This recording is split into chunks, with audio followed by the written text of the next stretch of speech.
एकदम मस्त, म्हणजे का असं वाटलंच नाही कधी का एवढी साईज होईल नंतर. एखादा कांदा उपळून दाखवा ना. हे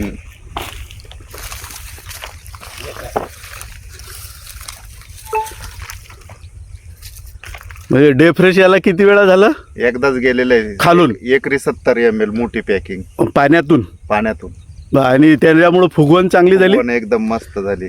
आणि ऊसामध्ये तुमचं हे कांदा आहे. कांदा आहे. दरवर्षी असंच घेता का तुम्ही कांदा? हो, कांदा दरवर्षी असाच असतो.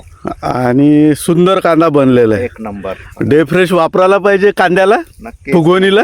फुगवणीच्या वेळेस साधारणतः 60-65व्या दिवशी खालून पाट पाण्याने दिलंच पाहिजे. ज्यांचं ड्रीप असेल त्यांनी ड्रीप मधून दिलं पाहिजे. बरोबर बरोबर.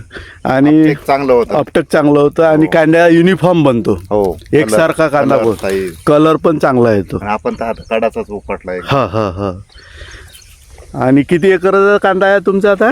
हा 6 एकरचा प्लॉट आहे. 6 एकरचा प्लॉट आहे. हो. ऊस आणि कांदा एकत्र. ऊस कांदा एकत्र.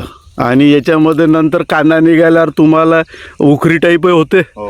आणि ऊसाला पण चांगला फायदा होऊन जातो. पण चांगला फायदा. आता डे फ्रेश तुमचं ऊसालाही गेलेलंच आहे, हो, असं समजाल की हरकत नाही. गेलेलं आहे. त्याच्यामुळं ऊस पण पिकांना गेलं. फुटवा पण चांगला झालेला पण आहे. आपण कांदे म्हणूनच दिलेलं होतं. कांदा म्हणून. कांद्यांना भेटलाय रिझल्ट चांगला. ऊसाला पण चांगला ग्रोथ आली.